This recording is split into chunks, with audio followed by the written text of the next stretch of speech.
Hola, esta vez les traigo un resumen sobre la reparación de un televisor LED de 24 pulgadas. Aquí en México son de los que repartió el gobierno y al no contar con marca ni modelo, solo se conocen como Mover a México. Antes de comenzar, les quiero pedir que se suscriban a mi canal secundario. Este solo era un canal de reserva, pero ahora lo voy a habilitar también para subir videos sobre reparación de televisores, pero combinado con reparaciones diversas y experimentos. Aquí también seguiré subiendo, pero de preferencia me gustaría que estén suscritos a los dos, ya que voy a ir alternando las subidas. Así que suscríbanse y estén pendientes. El enlace lo dejaré en las tarjetas, en la pantalla final del video, en la descripción y en los comentarios para que no se les vaya a olvidar, ¿ok? Vamos a comenzar con el video. Muy bien, como pueden ver aquí en su etiqueta, dice que es un televisor sin marca ni modelo. Vamos a conectar el televisor y podemos ver que no enciende ni el LED de standby. Vamos a proceder a hacer la revisión a detalle. Muy bien, se procede a hacer una revisión a los voltajes en la etapa primaria y no hay ningún problema. Está entregando aquí en este regulador los 12 voltios. Ahorita lo vamos a constatar. Tenemos el multímetro en la escala de 200 voltios de corriente directa. Vamos a acercarlo un poco más para que puedan ver. Y ahí están presentes los 12 voltios necesarios. Pero vemos que no enciende el LED de standby, así que vamos a verificar el voltaje de 5 voltios que debe estar presente en este pequeño regulador.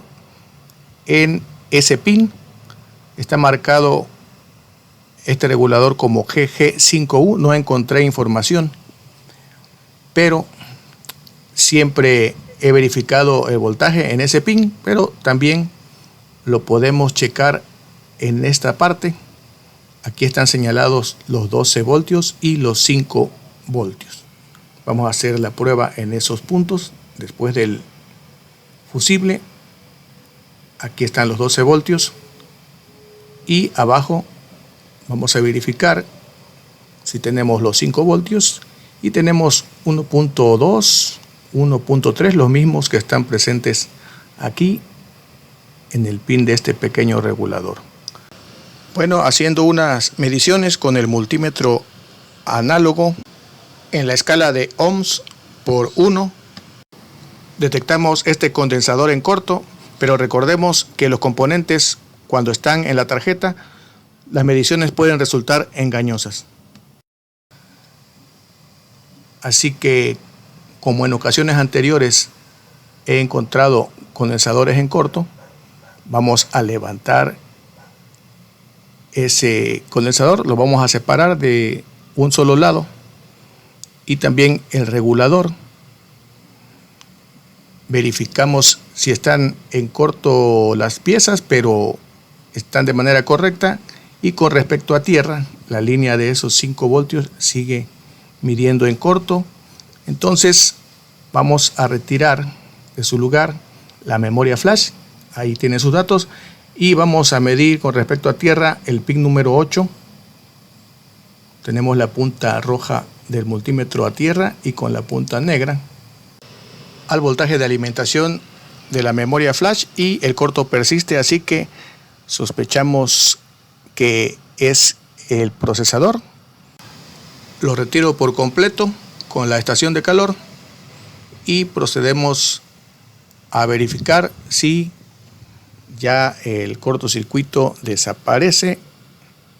Vamos a medir aquí en el condensador para que vean que ya no mide en cortocircuito. Muy bien, ahí está.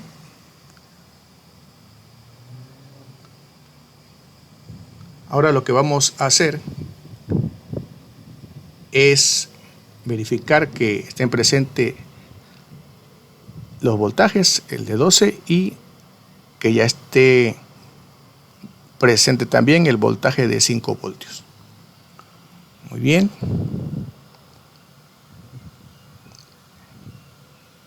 Medimos en este punto y ya tenemos los 5.1 voltios. Ya solo para corroborar, lo hacemos en el otro punto que habíamos señalado. Y ahí están presentes los 5.1 voltios.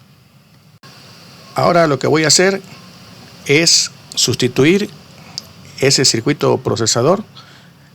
En ocasiones sale más barato conseguir una tarjeta completa. En este modelo son muy económicas, pero esta tarjeta está completamente inservible de otras secciones, y si puedo recuperar con ese circuito integrado procesador y hacer que funcione en esta tarjeta, pues adelante, y a ustedes les servirá también para casos en que las tarjetas no sean tan económicas. Ya una vez que se colocó el procesador de nuevo, se hace una limpieza, se instala la tarjeta y probamos. Y aquí tenemos el resultado. El televisor ya está funcionando. Eso es todo en este video, amigos. Nos vemos en la próxima.